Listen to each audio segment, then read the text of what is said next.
Сәлем баршаға. Менің артымда тағы да қош келдіңіздер. Бүгін бізде өте қызық тақырып, толқын тақырыбы. Жалпы толқындар олар механикалық толқын және электромагнит толқын болып бөлінеді. Соның ішінде біз осы жарықты, яғни электромагнит толқынның қандай құбылыстары барымен танысамыз. Қарасақ, бізде жалпы қарапайымнан бастайық. Толқын деген не? Мына жақта бізде мысалы су толқынынан бастасақ болады. Мысалы осындай белгілі бір краннан бізде су ағып тұр, су тамшылап тұр. Су тамшылап тұр, яғни арасында не тұр, ол жақта толқындар бар жатыр. Толқын деген энергия тасымалдаушы сондай бөлшектердің тербелуі негізінде. Бөлшектер негізінде былай бармайды өздері, бірақ олар тербеліп тұрады бір орында. Тек энергия тасымалдайды екен. Мынау бізде несі граф болып табылады. Графика бізде қалай толқындар өздерін ұстап жатыр, қаншалықты жиі қозғалып жатыр. Енді қарасақ, бізде осыны оптика тұрғысынан қарастырайық. Бұл жақта оптика әрине бізде лазермен қарастырамыз. Лазермен түсіп тұр, жерге түсіп тұр, бір нүктеге түсіп тұр, айналасынан толқын таратып жатыр. Бұл бізде электрофилд, яғни электр өрісі.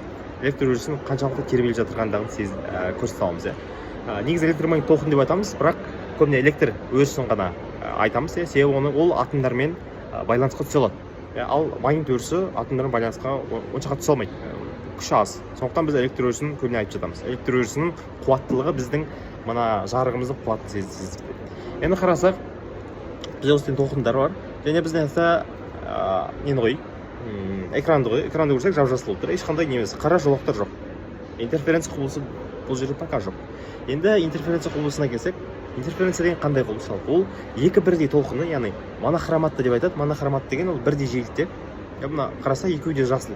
Егер біреу жасыл, біреу қызыл болса, онда біздің бұл құбылысын байқамауға болады. Негізі олар монохроматты емес.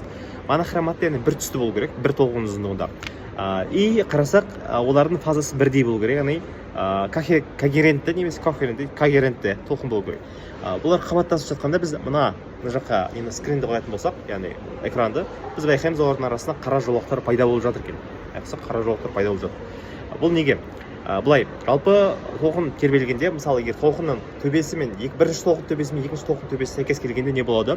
Олар бір-бірін күшейтеді, осындай жасыл жолақтар пайда болады екен. Немесе қызыл, түске байланысты. Ал егер олардың мысалы төбесі мен асты былай келетін болса, олар не істейді? Бір-бірін жойып жібереді екен. Яғни бұл деструктивті деп аталады. Жаңа айтқаным конструктивті, бұл деструктивті. Осында себебінен осындай не шығады екен? Бізде жолақтар пайда болады екен. Бұл жалпы интерференцияның екі толқынның қабаттасуы бірдей. Яғни осы екеуін ажырататын болсақ, егер алыстататын болсақ, екі лазерді, онда біздің мына экрандағы жолақтарымыз өте қатты көбейіп кетеді. Мына қарасақ көбейіп жатыр. Неге себеп? Екеуін алыстатты. Бұл арасында қатысты толқынның қаншалықты бір-бірінен алыс, толқын көздерінің қаншалықты алыс болған. Енді қарасақ, үшінші құбылыс бізде дифракция. Дифракция бұл толқынның белгілі бөгетті орағытып өтуі. Бірінші бізде мына жақта саңылау бар. Саңылаудан ол толқын өтіп жатыр. Давайте біз жасыл түсті алайық, себебі біздің күлгін түске біздің көзіміз қатты сезімтал емес. Қарасақ, экранда не болып жатыр? Мына дәл ортасында максимум өте қарқындылық өте көп. Қарқындылық өте, яғни интенсивності қарқындылық өте көп. Бұл бізде бір саңылауы бар, дифракция. Яғни бұл дифракция осы толқын келіп жатыр, яғни ол орағытып өтіп жатыр.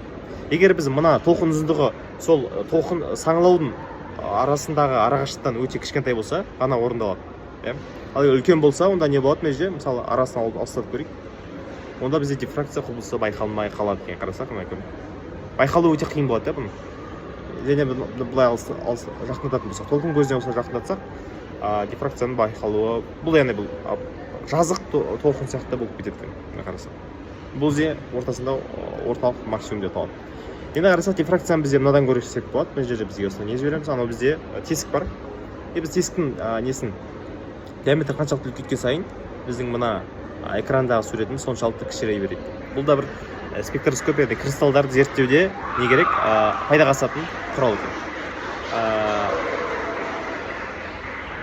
Мән беріп тыңдағандарыңызға рахмет. Бүгінге осы.